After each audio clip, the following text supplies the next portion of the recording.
కోలమూరు పద్మాక్షి నగర్లో బ్రహ్మశ్రీ వడలి కుమార్ శర్మ ఆధ్వర్యంలో రథసప్తమి వేడుకలు వైభవంగా జరిగాయి. ఆదివారం తెల్లవారుజాము నుంచి సూర్య జయంతి సందర్భంగా ప్రత్యేక సూర్యారాధన, సూర్య హోమాలు, సూర్య నమస్కారాలు భక్తి శ్రద్ధలతో నిర్వహించారు. మహిళలు స్వయంగా శ్రీ మహాలక్ష్మి అమ్మవారికి కుంకుమ పూజలు నిర్వహించారు.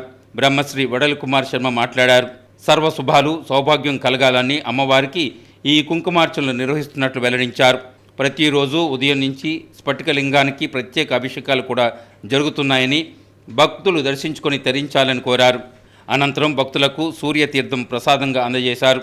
కార్యక్రమంలో రాజశేఖర్, పిఎల్ఎన్ ప్రసాద్, నాడి జ్యోతిష్యం తాడి కేదార్నాథ్, ప్రశాంత్, దేవి ప్రకాష్, రమేష్, మూర్తి కొండబాబు, సూర్యనారాయణ, వరహలబాబు పాల్గొన్నారు. ప్రతిరోజు కూడా మొన్న 19వ తారీఖు నుంచి రేపు 1వ తారీఖు వరకు కూడా త్రిచా మహాసౌర అరుణపూర్వకంగా సూర్య నమస్కారములు, సూర్య ఆరాధన అనేది చాలా విశేషంగా జరుగుతుంది. ఇది 10వ సంవత్సరంగా జరుగుతోంది. అలాగే కోటి కుంకుమార్చన మహిళలందరూ కూడా ఈ కోటి కుంకుమార్చనలో పాల్గొని అమ్మవారికి ఇంత కుంకుమ సమర్పించడం చేత వాళ్ళ గృహంలో అశాంతి తొలగి వృద్ధికరమైన జీవనోపం అనేది వాళ్ళ ఇంట్లో కూడా ఏర్పడుతుందనే సదుద్దేశంతో ఏర్పాటు చేయడం అయింది.